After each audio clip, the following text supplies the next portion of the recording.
All right, today I want to explain to you how high repetitions can build muscle just as well as low rep training. Now, before I get to it, if you guys are enjoying the content, please like the video, please subscribe, and check out my website for more training info and some free training programs I have there. I'll put the link in the description below. So here's the truth about repetition range. Pretty much any repetition range can build muscle equally well provided sets are taken to or close to muscular failure. Now, I want to explain some simple physiology here to explain why this is the case. All right, so all of our muscles are made up of thousands and thousands of individual muscle fibers. And these fibers grow when they're used and stressed and exposed to a sufficient level of tension. That growth, that's called hypertrophy, okay? So our bodies adjust the amount of strength we use for a movement by adjusting how many of these fibers we turn on at a given time. And this is because fibers can only turn on or off. They can't contract like halfway. They can only be 100% on or zero. So when we need to do something that requires more strength, our body turns on more and more muscle fibers. So training really heavy or doing something that requires a lot of strength and a lot of tension, that can turn all the muscle fibers on at once and get us a really good growth response. So that's heavy training. So why not train heavy all the time?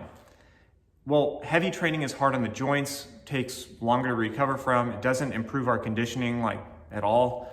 It can limit our weekly training volume, and these factors will limit our long-term growth response, okay? So luckily we don't have to train super heavy to work all the fibers and get a robust growth response. We can train with our basics and we can train with higher repetitions.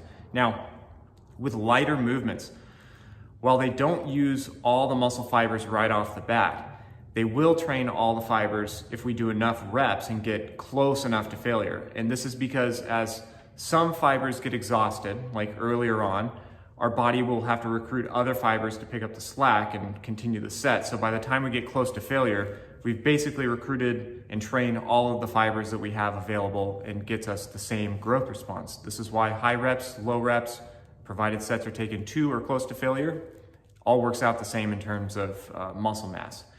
Now, a quick note, this is not to say sets further from failure don't build muscle. They do, but how much growth they can offer you, that's a complex equation that just depends on the particular exercise, your genetics, your training status, the total volume you're doing, how far you are from failure, and some other things in there too, so it's complicated. But keep in mind that despite that, sets further from failure are still really, really useful. So they're great for recovery sessions, they're great for building work capacity, for dialing in your technique, for building connective tissue health.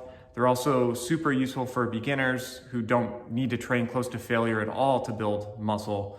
And they're excellent for preparing you for higher frequency training.